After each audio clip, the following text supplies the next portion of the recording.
Lihavõtte eel tuleb ju ikkagi poest läbi käia, sellepärast et süüa on vaja ja võib-olla ka mingeid kingitusi hoopis, mida jänes toob.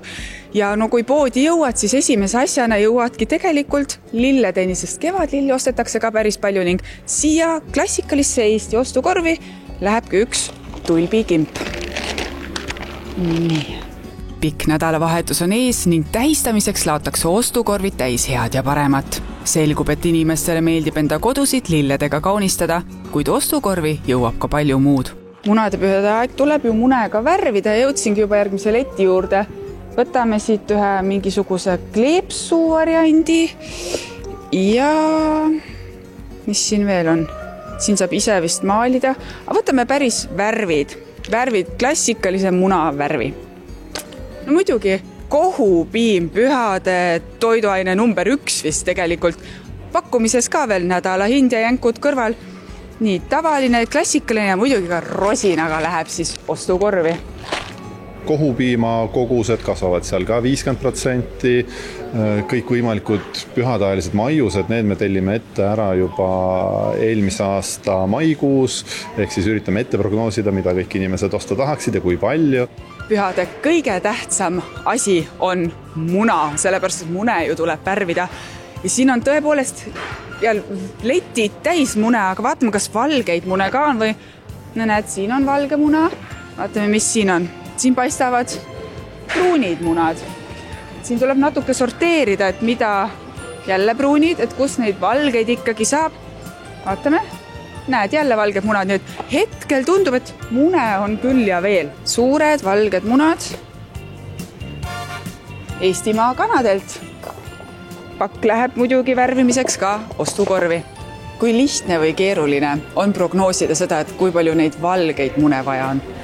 No see on $1 miljoni küsimus alati, et on ka meil ajaloos juhtunud seda, et valged munad on otsa saanud, on jäänud ka kätte, mis siis hiljem on maha müüdud.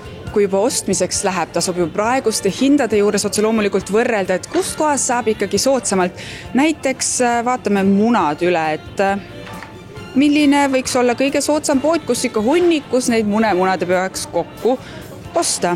Kõik toidupoed on otse loomulikult munadepühadeks valmistunud.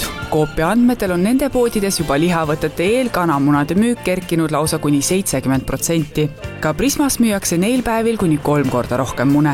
2024. aastal toodeti Eestis 189,5 miljonit muna ehk mis teeb siis 6% rohkem kui 2023. aastal. Kusjuures eestlastele ei meeldi mune süüa mitte ainult lihavõtete ajal. Mullu söödi Eestis 259 tükki ehk 16,2 kilogrammi muna inimese kohta. Kui trendi vaadata, siis munade tarbimine on Eestis pigem tõusev. Pühade ostukorvist ei tohi ju muidugi puudu olla ka üks mõnus maiustus või selline väikene šokolaadijänes.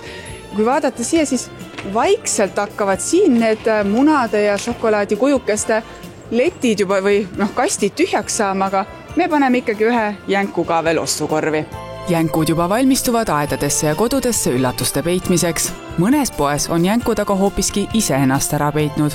Siin on isegi pühade ajal jänkude otsimine poes võimalik, et kui leiad mõne jänku kuskilt lettide vahelt, kuhu nad on või toodete vahele, siis see saab kingituseni. Mina lähen otsin igas jänkusid nüüd ka. No ei ole. Ei ole jänkusid.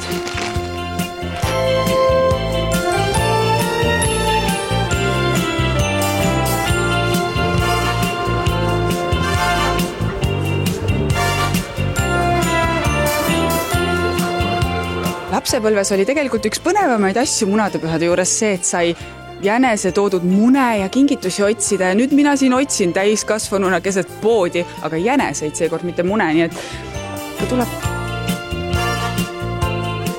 kõrvad paistavad.